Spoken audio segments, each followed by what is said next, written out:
जय जोहार। छत्तीसगढ़ी प्रमुख प्रादेशिक समाचार के संग मैं मीनल तिवारी। प्रदेश में अवैया विधानसभा चुनाव के तैयारी के समीक्षा बर मुख्य निर्वाचन आयुक्त राजीव कुमार के अगुवाई में भारत निर्वाचन आयोग के दल रायपुर पहुंच गए है। अपन 3 दिन के दौरा के पहली दिन आज ये दल राजनीतिक दल के प्रतिनिधि और बड़का अधिकारी मन संग बैठक करीन। कांग्रेस हाईकमान छत्तीसगढ़ प्रदेश कांग्रेस कमेटी बर महासचिव मन संग सचिव और कार्य समिति के घोषणा कर दे है। पार्टी कोती ले 23 महासचिव और 140 सचिव नियुक्त करे गे है।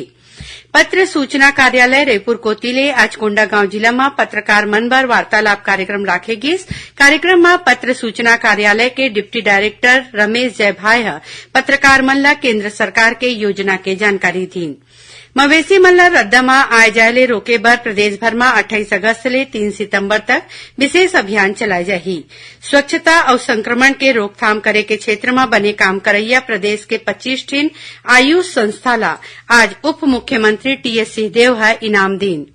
छत्तीसगढ़ उच्च न्यायालय के मुख्य न्यायाधीश रमेश सिन्हा भाटापारा के व्यवहार न्यायालय और बलौदाबाजार के जिला सत्र न्यायालय के निरीक्षण करीन।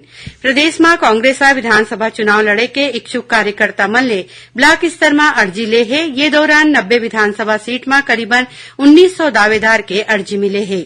उन्हें मतदाता मन ला वोट डारे बर जागरूक करे खातिर अवैया 26 अगस्त के रायपुर के तेलीबांधा के मरीन ड्राइव में दौड़ेगा रायपुर वोट करेगा रायपुर थीम में आधारित वॉकेथॉन के आयोजन करे जाही। व्यावसायिक परीक्षा मंडल कोती ले महिला और बाल विकास विभाग पर्यवेक्षक मन के भर्ती बर अवैया 27 अगस्त के 2 पाली में परीक्षा ली है और नर्सिंग कॉलेज में प्रवेश बर अवैया 27 अगस्त तक ऑनलाइन अर्जी दे जा सकत है। ये रही अब तक के प्रमुख प्रादेशिक समाचार। जय जोहार।